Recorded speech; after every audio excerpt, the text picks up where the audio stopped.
kia ora tātou datia hao. Can I acknowledge the many dignitaries in this room and a large number of very special people in New Zealand Asian leaders. First of all, can I acknowledge all of the New Zealand Asian Leader members and emerging leaders in this room. This organisation is unique because it is an organisation of New Zealand's top Asian leaders, led by Asian leaders. And so I acknowledge you and I salute you. And I thank you for your authentic ethnic leadership that you provide to this country and the cultural capability that you will help this country build. Can I acknowledge the Right Honourable Dame Julie Shipley? Can I acknowledge all of the members of the New Zealand Asian Leaders Advisory Board? Can you stand up? We just had a great meeting. So come on, you know who you are. Lovely. So we've got David C, and we've got Barat Guha, and we've got Samir Hunda, and we've got Richard Young and Debbie Suhoi, a very, very famous name there. We've got Minglan Pollard and Dr. Xiaoyu Fu. Thomas Song, who is our Deputy Chair, cannot be here tonight. So thank you very much.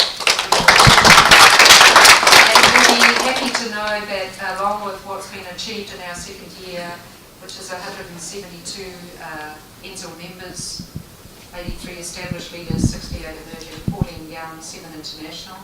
And we've got ethnic groups included here, represented Indian, Japanese, Chinese, Taiwanese, Malay, Filipino, Singaporean, Bangladeshi, Korean, Pakistani, Chinese Hakka, Hong Kong Chinese, Indian, Thai Chinese.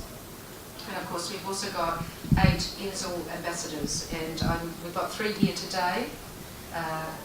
And I'm going to be reading out their words of wisdom very soon and making them stand up. So can I say that we've batted out a bit of an agenda for next year.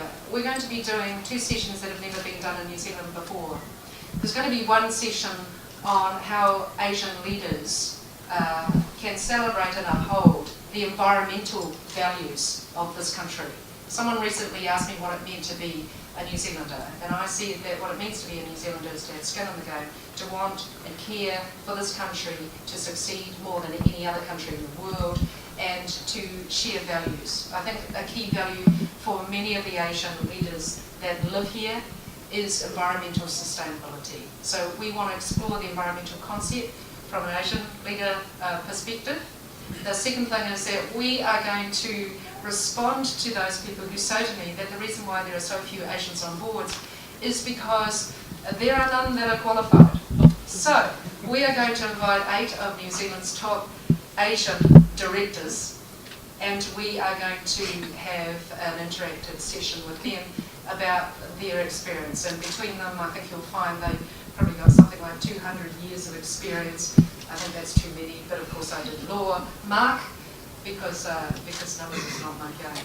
So can I also acknowledge PwC? Mark Averill sought me out because he knows this is an important issue and he wants to show leadership. The important thing is to be open-minded and to be able to do diverse thinking. So Mark, I thank you for PwC support, but we have so many other sponsors who have been good to us, and it's great to have Frontier assigned again for 2 years, but we've also got a range of other sponsors, one of whom is of course the BNZ, and Dr. Susan Macken is here, and she sits on the board of the BNZ with me. She is very much a role model to me and has taught me a great deal about how to operate in the New Zealand governance environment. We've also got Cassandra Shi from the Australian High Commission, Kai Lui from the Auckland Chinese Community Centre. We have many representatives from the Asian media here. But what I wanted to do was to first summarise some key thoughts for the future of this organisation. Why? Well, because we've all got too much to do and we all belong to too many organisations. So what is it that we're doing that nobody else is doing and that we need to concentrate on next year? So Dame Rosie Horton has said as follows, that there are so many great examples of Asian New Zealanders, and she's singled out Dr. Sharad Paul, Donald Suhoi, and Dr. Sui Tan, and she's basically saying that so many Asian New Zealanders show what can be achieved by tenacity, talent, overcoming the odds, and looking at opportunities with fresh eyes and fresh ideas. Their ongoing point of view and contribution will be integral to making our country even better and making our products and innovations global successes. It's a good thing to think about because I'm about to interview Mai Chen, who said to me, "May, business leaders have rocks in their heads. They go into companies and they don't have a single Asian there. How can you do that when the population has transformed and we're very outwardly looking in terms of export?" And then, of course, Pat English, who's also an NZAL ambassador. Pat has supported me right from the start. I think he was the second or third person I went to, and he said, "I will help you." And I really appreciated it at the time because I didn't have any other help. And Pat is, of course, a distinguished New Zealander with a pedigree in China, and his Mandarin is not bad either. What he has said is that NZAL will help deliver results for New Zealand's cultural integration and economic growth agenda. I just want you to focus on that because, you know, people talk about diversity, they talk about equality, they talk about all sorts of things. But the focus is on New Zealand's cultural integration and economic growth. I think NZAL plays an important part in that because I hope what New Zealanders see when they look at us are people who are contributing, who are paying lots of tax and employing lots of New Zealanders. And then from Paul Gestro, who's also an ambassador, NZAL ambassador. Paul spent 15 years working offshore. His background is in the Foreign Affairs Ministry, and as I always say about those who work in MFAT, their specialty is cultural intelligence, actually. Your job is to work with people who are not like you and to figure them out. And what Paul said, or says, as if he's not here and he is that building a network is actually quite easy. Building an effective and useful network is actually quite hard.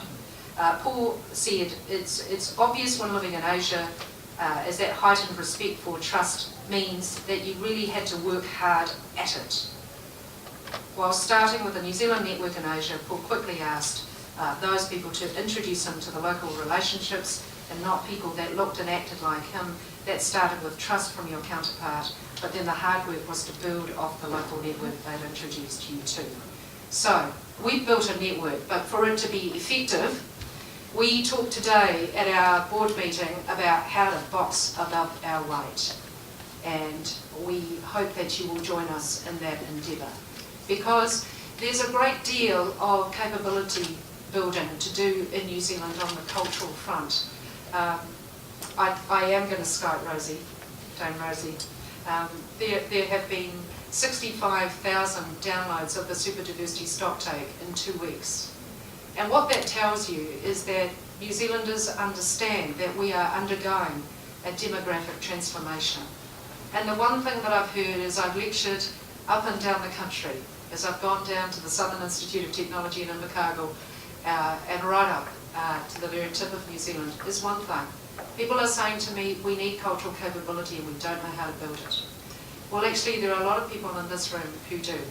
And so I simply end by giving you the key thought from the Honourable Philip Burden, who is also an NZAL ambassador. Philip pointed me to the Asian New Zealand Foundation a long, long time ago, and this is what Philip said.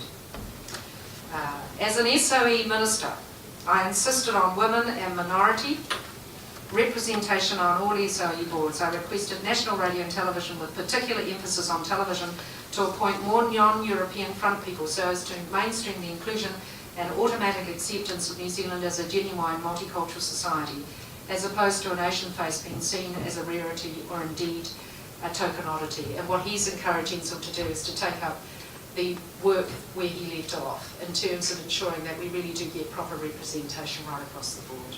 I haven't measured what's changed since I did the study with EY in 1993 when this organisation first started. 5% Asians on boards in the top 100 NZX companies, including those with their key interface in Asia. I don't know if my appointment means that we're up to 5.05%, We need to measure it. But all I know is that NZAL has helped many in the room to get directorships and to get senior management appointments. We're going to continue that work. So next year we will be focused on continuing the training to get onto boards. We will be continuing the training for those of you who are in senior management and it's time to move into a CEO role. Don't know how to do it? Then we will make sure that we are here to help you. This is your organisation and you are all top leaders. So come and help us make a difference. We want a box above our weight. Ronnie talked about educating New Zealanders, about the contribution that we make. I wanted to make the invisible visible. NZAL makes the invisible visible.